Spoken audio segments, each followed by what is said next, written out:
না, আমি আর শ্বশুর বাড়ি যাবো না। আমার মেয়ে হয়েছে শুনলে আমার শাশুড়ি মা আমাকে দূর দূর করে ও বাড়ি থেকে তাড়িয়ে দিবে, আমাকে আর ও বাড়িতে ঢুকতে দিবে না। আমি আর যাবো না শ্বশুর বাড়ি।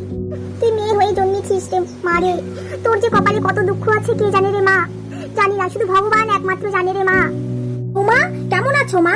বাবুর কাছে শুনলাম আমার বংশের প্রদীপ হয়েছে, তাই সব কাজ ফেলে দিয়ে এক ছুট্টে চলে এলাম আমার বংশের প্রদীপের কাছে। কি হয়েছে বৌমা, তুমি ভয় পাচ্ছ কেন? মা, আমি আপনাকে নাতি দিতে পারলাম না, আমার মেয়ে সন্তান হয়েছে মা। কি হয়েছে মা? তোমার মেয়ে হয়েছে খুব ভালো কথা। তারা মেয়ে হোক আর ছেলে হোক, আজকালকার দিনে ওগুলো ভাবলে হয়? তুমি কখনো এ কথা ভাববে না। ছেলে হলেও বংশের প্রদীপ, মেয়ে হলেও বংশের প্রদীপ, এ কথা কখনো ভাববে না। এ কথা ভাবা পাপ, বুঝেছো? দাও মা দাও। আমার বংশের প্রদীপকে দাও, এটাই আমার বংশের প্রদীপ। ছেলে বলে কি তাকে মাথায় তুলে রাখবো, আর মেয়ে বলে কি তাকে মাটিতে ফেলে দেবো? এ কথা কখনো ভাববে না। মেয়ে হলে তুচ্ছ তাচ্ছিল্য করবে না তাকে। সংসারে ছেলে মেয়ে দুজনেরই সমান অধিকার।